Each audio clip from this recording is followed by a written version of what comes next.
Hey there. I know I just recently let you guys know that I was coming on, so I will give it a few moments to notify you that I am here. And of course, the replay will be up. So if you watch the replay, just give me a hi. I hope you are doing well. We're beautifully in October, experiencing incredible weather today.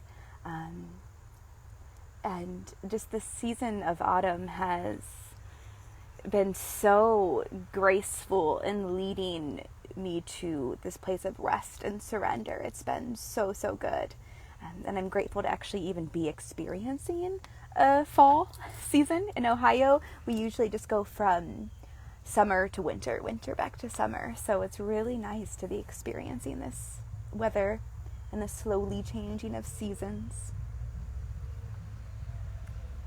All right, so let's just go ahead and get started. Like I said, when you come in here, just give me a hi. Let me know how you're doing, how you're feeling in your body today. So, the reason I wanted to come on is because I want to speak about my dad and about the importance of being embodied and being able to see and view your traumas and to take that journey into the body to really release and find that freedom and the bliss that comes with it. So, my dad would have been 66 years old today. So, happy birthday to my dad in heaven, or, wherever he is if he's reincarnated, who knows, right? But he would have been 66 years old today. And he left this earthly plane 2 summers ago, when he was only 64. And my dad was very much a closet alcoholic. He died of cirrhosis, but even when he passed away from cirrhosis of the liver, people were just in shock. Like, what? He was a drinker? Like, they were just so confused by it. And I was like, yeah, yes, definitely. How didn't you see it? And, a lot of it is because, luckily my dad was never a angry drunk. He didn't get DUIs. He wasn't like, hanging out at bars. He kept a job. He took care of his family. He's a very high functioning, closeted alcoholic that, obviously made his health decline extremely rapidly. So he retired, several years before he passed away, and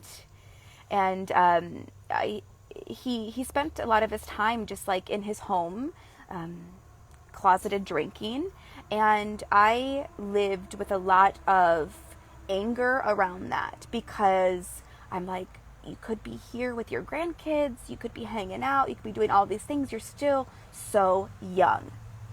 I lived with a lot of anger towards him because I just couldn't understand why he couldn't stop drinking, right? Even 5 years before he passed away, he was told that he had cirrhosis of the liver and that he was going to decline, and doctors kept telling him, if you don't quit drinking, you're going to die. Like, this is your last chance. Until eventually he was admitted to the hospital and he just knew he wasn't going to be leaving.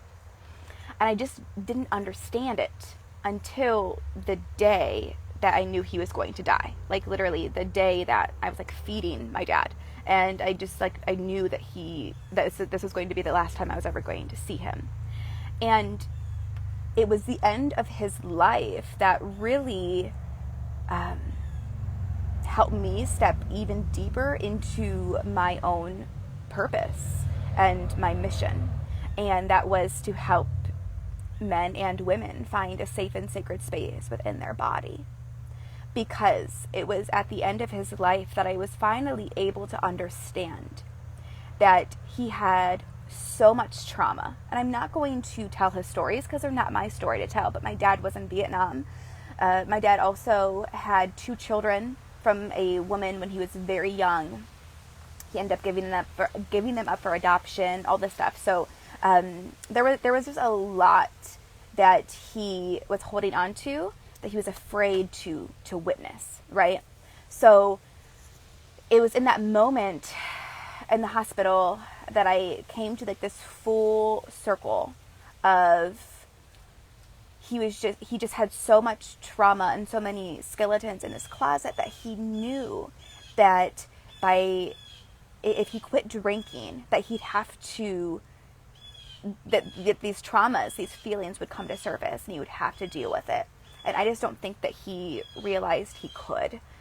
He didn't feel like he had the strength to do so. I'm sure he felt that either one was going to kill him, either seeing the traumas, working through them, or the alcohol. And he just decided to keep drinking. And it was in that moment, like I said, I felt so much compassion for him that my heart just like cracked open for him. And I'm grateful for coming to that conclusion, because if not, I would probably still be living with a very great deal of resentment towards him. But I'm able to find that compassion and hold him in that light. And I wish that I would have come to this conclusion quicker, because I feel like I could have maybe like guided him into some sort of direction. Obviously not with me, because I wasn't certified in all the things I am today at that point, and also, conflict of interest. But, but that's besides the point. Like, we can't take on these what ifs and should haves and what we didn't do, right? So, but like I said, like, it's one of the biggest things that have anchored me so much into my purpose and into my passion and what I'm here to teach. At that time, I was still pretty much just like surface level personal training. I was really like super spiritual, like really dabbling in the spiritual elements of everything. But it was that moment that I was like, wow, it's time to go deeper. And that's what catapulted me into the breathwork certifications, the trauma certifications, the somatic experiencing certifications, all that great stuff.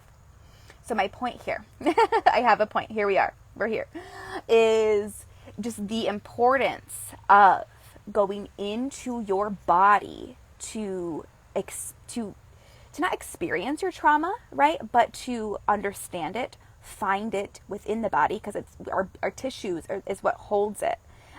It's oftentimes why we have a really hard time cognitively expressing the trauma, because our brain, it doesn't know how to process it exactly. And the amygdala is like is in straight communication with your nervous system. And so that's like turned way up, and your sympathetic nervous system is turned way up, and your body's just on this extreme fight or flight.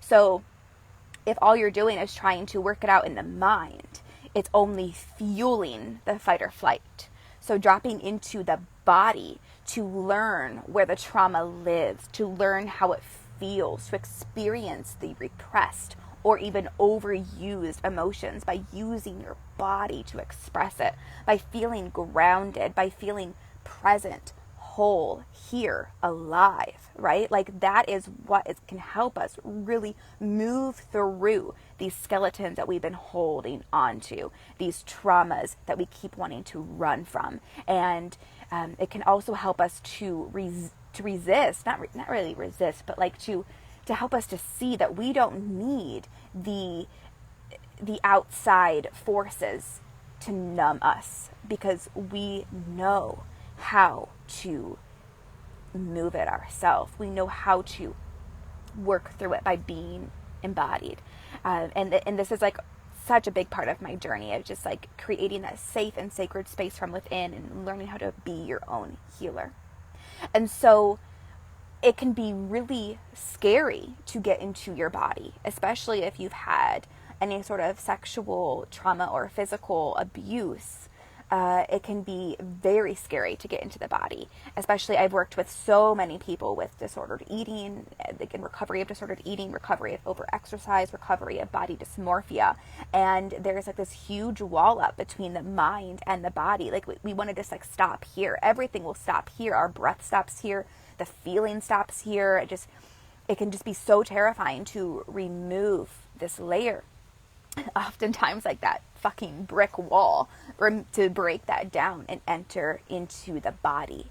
But one of the most amazing places to start is a very simple practice, simple yet extremely profound, of body gratitude.